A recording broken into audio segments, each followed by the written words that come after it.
이야기는 2시의 지게다 한여름밤의 이야기 6화입니다.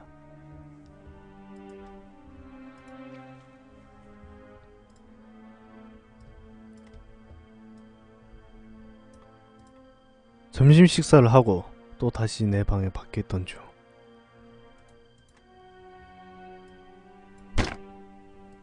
하고 집 벽에 뭔가 부딪히는 소리가 들렸다. 나는 순간적으로 진이라고 생각했다. 진은 나를 불러낼 때 현관에 있는 초인종을 누르는 대신 창문에 돌을 던지곤 했으니까 나는 창밖으로 내다봤다. 집 앞 골목길에 있는 전신주 근처에 진이 있을 거라 생각했지만 보이지 않았다. 어디 숨어 있는 건가 싶어 주위를 둘러보는 중 내 방 아래 마당에서 야! 하는 어머니의 비명소리가 들렸다. 놀라서 창문을 열어 아래를 내려다보았다. 어머니는 아래쪽에 뭔가를 보고 놀란 듯 했다. 나는 뭐가 어떻게 된 건지 몰라 어머니에게 무슨 일이냐고 물어봤다. 어머니는 나를 올려다보더니 아무 말도 없이 담장 쪽을 가리켰다. 나는 어머니가 가리킨 방향을 보았다. 거기에는 뭔가 끈적끈적한 보라색 액체가 흩어져 있었다. 그게 방금 쿵 하는 소리를 낸 흔적인가. 그리고 시선을 내려 어머니가 바라보고 있는 것을 보았다. 거기에는 내장이 빠져나온 커다란 황소개구리 시체가 놓여져 있었다. 어머니는 그 자리에서 멍하니 서 있었다. 나는 바로 중년 여자의 짓이라고 생각했다. 그리고 바로 근처를 둘러보았지만 어디에도 보이지 않았다. 멍하니 있던 어머니는 이내 거실에 뛰어들어 경찰에 연락을 했다. 어머니의 얼굴은 파랗게 질려 있었다. 아마 이때 처음으로 중년 여자의 이상함을 알게 된 거라고 생각한다. 그렇다. 그 여자는 이상했다. 분명 개구리를 던져 넣은 것 같은 다음 놀란 우리 모습을 보고 웃고 있었을 것이다. 근처에서 지켜봤을 거라 생각하니 소름이 돋았다. 이제 이 집은 우리 집이 아니라 중년 여자의 세자, 마치 훤히 들여다보이는 것처럼 느껴져 견딜 수가 없었다. 잠시 뒤 경찰이 왔다. 어제와는 다른 경찰 2명이었다. 경관 1명이 도로 바깥을 조사하는 동안 남은 1명은 나와 어머니에게 질문을 했다. 뭔가를 보지 못했나? 그때 상황은 같은 질문이었다. 마지막으로 경관은 불안을 부채질하는 듯 이야기했다.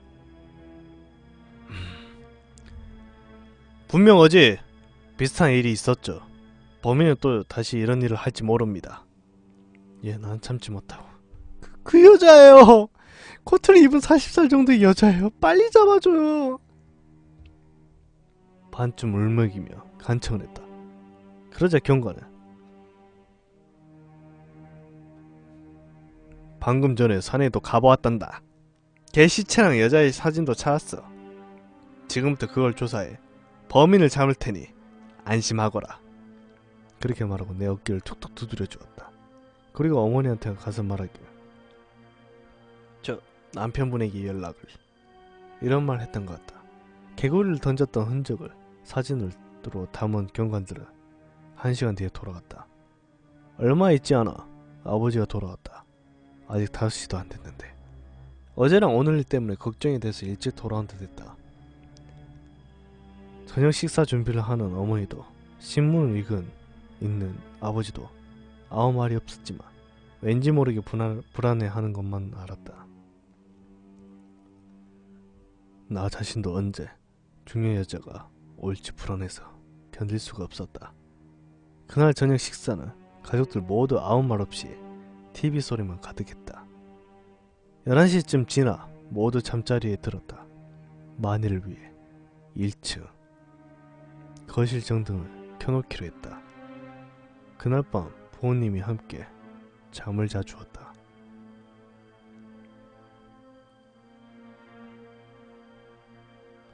물론 쉽사리 잠이 오지 않았다. 어느 정도 시간이 흘렀을까 갑자기 현관 밖에서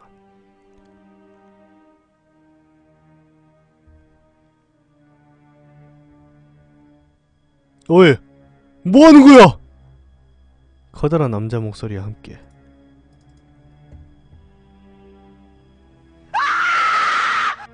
들어본 적 있는 비명이 들려왔다. 그건 바로 중년 여자의 비명소리였다. 우리 가족은 모두 일어났다. 당황한 아버지는 밖으로 나왔고 어머니는 나를 꼭 껴안았다. 아버지가 현관문을 열고 나가는 소리와 함께 다시 중년 여자의 절규가 들어왔다. 얌전히 있어! 날뛰지마! 이런 목소리도 들려왔다. 이때 나는 그 여자가 경찰에 잡혔다는 걸 직감했다. 중년 여자는 계속해서 개성을 질렀다. 나는 어머니의 팔 안에서 계속 떨고만 있었는데 아버지가 돌아왔다. 아버지는 나한테 범인이 잡혔다. 산에 돌아온 사람들이랑 동일 인물인지 확인하고 싶었다는데 괜찮겠니? 물론 전혀 괜찮지 않았지만 이걸로 끝날 수 있다는 생각에 이렇게 대답했다. 그리고 현관 밖으로 나갔다. 밖에서 아직도 진작 너까지 나를 괴롭히는 거야. 중년 여자가 굉장히 큰 소리로 들려서 온몸이 부들부들 떨렸다. 그러자 아버지가 나의 어깨를 감싸 안아주었다. 밖에는 2명의 경관에게 붙잡힌 중년 여자가 서 있었다. 나는 처음엔 너무 무서워서 고개를 들 수 없었지만 아버지가 내 등을 살짝 밀어줘서 비로소 고개를 들어 여자를 바라볼 수 있었다. 경관 2사람에게 어깨를 잡힌 중년 여자는 땅바닥에 얼굴을 댄 채 나를 노려보고 있었다. 험하게 날뛴 머리카락이 흩어진 데다 눈에는 핏발이 섰고 들깨 마냥 침을 흘리고 있었다. 너는 대체 얼마나 나를 괴롭힐 생각인 거야? 여자는 날 향해 영문 모를 소리를 들어놓았다. 중년 여자를 붙잡고 있던 경관이 야! 산에 본 사람이 이 아줌마 맞지? 나는 중년 여자의 광기에 밀려 말도 못한 채 고개를 끄덕였다. 경관은 바로 수갑을 채우며 말했다. 당신을 방화미수 혐의 체포합니다. 수갑에 채워진 다음에도 중년 여자는 개성을 지르며 저항했지만 경관 2사람에게 밀려 경찰차로 연행되었다. 그리고 경관 중 한 명이 우리에게 사정을 설명해 주었다. 댐 근처를 순찰하던 중 현관 앞에서 사람 그림자를 발견했는데 방금 저 여자였습니다. 현관 앞에서 앉아서 라이터로 불을 붙이려고 하고 있더군요. 현관 앞에서 헌신문 놔두었죠. 네? 아니 그런 건 안 놔두는데요. 그럼 이것도 저 여자가 준비한 건가? 경관이 바라본 곳에는 두꺼운 신문지 다발이 있었다. 분명 우리 집에서 보는 신문사의 것은 아니었다. 경관이 신문 틈에서 뭔가를 발견해냈다. 그건 나무판이었다. 거기에는 XXS 화재로 사망이라고 내 이름이 쓰여져 있었다. 나는 전신에 소름이 돋았다. 내 이름도 알고 있었다. 만약 경찰이 순찰을 안 했다면 내 생각에 조금 정신이 몽롱해졌다. 어머니는 나를 껴안으며 울었다. 경찰은 잠시 동안 입을 다물었다가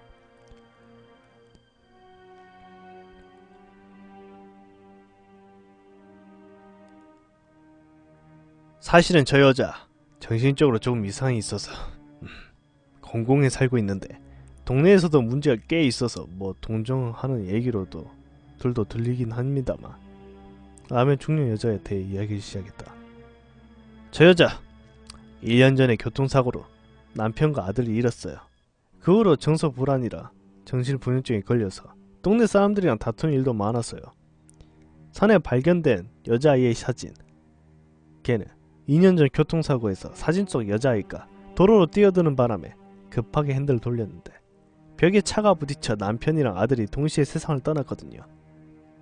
뛰어든 여자아이는 다행히도 상처 안 입고 살아남았는데 그 후로 계속 그 여자아이 집에도 찾아가고 있었어요.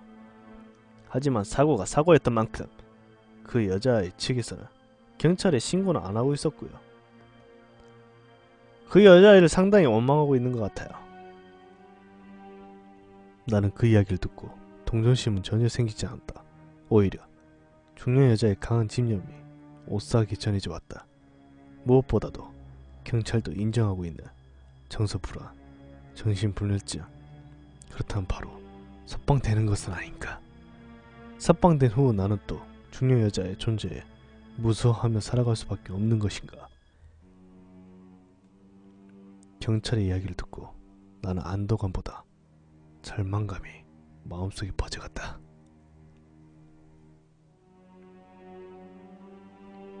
그리고 그 후부터 5년이 흘렀다.